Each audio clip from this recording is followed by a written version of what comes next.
What do you need to do before you send your team in for care in an unknown environment? Find out on today's episode.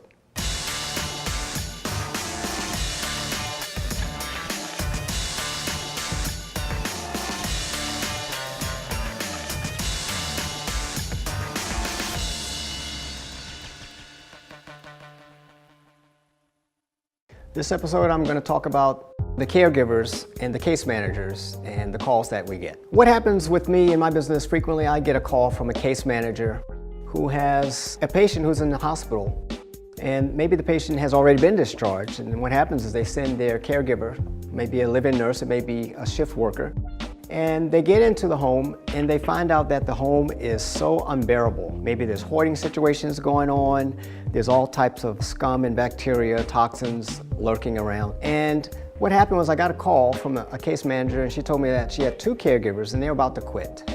They were gonna walk out. I got the call on a Thursday, and the scenario was basically, if the home doesn't get cleaned by a professional cleaner, by Saturday, they're gone by Saturday, which means that the patient is going to lose the help that they need.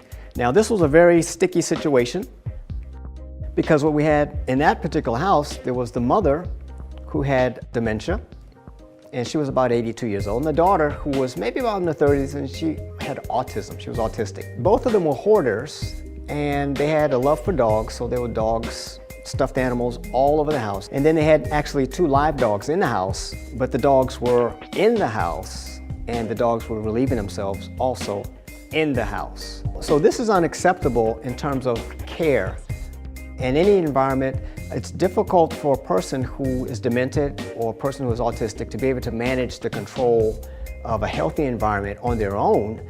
But when you send a nurse in there to have to take care of two people who have mental illness, it exacerbates and complicates the likelihood that any of them will get proper care. Because what happens is the caregiver will have a tendency to not want to provide care. They feel demoralized and they end up quitting. So when I got the call, they were actually gonna leave on Saturday. So I came in to do the deep cleaning, and I'm the SOS guy. They can call me at a moment's notice, and I'll say, well, let me get out there in a day and take a look at your environment, make an assessment, and get that place healthy so that you don't lose your caregiver, and that you also don't send your caregiver home sick, because that's going to add expense to your operation. Also, you want your caregivers to be able to give adequate care to the patient, and they can't do that if they're subjected to the ills of an environment that's beyond their control. That's basically when I get a call, oftentimes it's the person who has the home environmental issue may be actually still in the hospital, and the case manager will call me and say, well, we have a patient they're going to discharge in 5 days, but the home is horrific, it's utterly deplorable. And these are their words, the home is utterly deplorable, it's horrific. We had to walk in with masks on, and it's not unusual for me to walk in with shoe covers and masks, and I also suggest that caregivers and case managers, when they walk into these environments, you have to protect yourself from the unknown. There's no way that you know what has gone on in that home, and there's no way to know what you could be picking up on your shoes, on your hands, if you're touching things, and transmitting those to back to your car, you take it back to your home, you take it to the next site. So there's certain precautionary measures that you need to take as you're going into the unknown. And every home that you go into is basically an unknown. We don't have any historical log. Also, there's no record being kept of how frequently, if they have pests and bugs, insects in the house. You have to have a strong stomach to do this, first of all, but you also have to have a passion to know that the end objective is to get that person into safety and into care.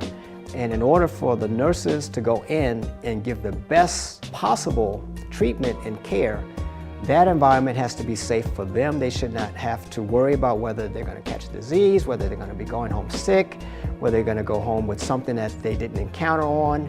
Anything that strikes you as not being a very happy place, a safe place for you to be in, and you get on the phone, and then that's when you call Hunter Cleaning Services, because we need to go in and make sure that that home is not going to be the source of ongoing health problems. I'm the Incredible Gregory Hunter, so before you send your team in for treatment, make sure it's incredibly clean and safe for both your patient and for your workers. This is not maid service, this is intensive cleaning. So reach out to us with the information below, and we'd be glad to help you.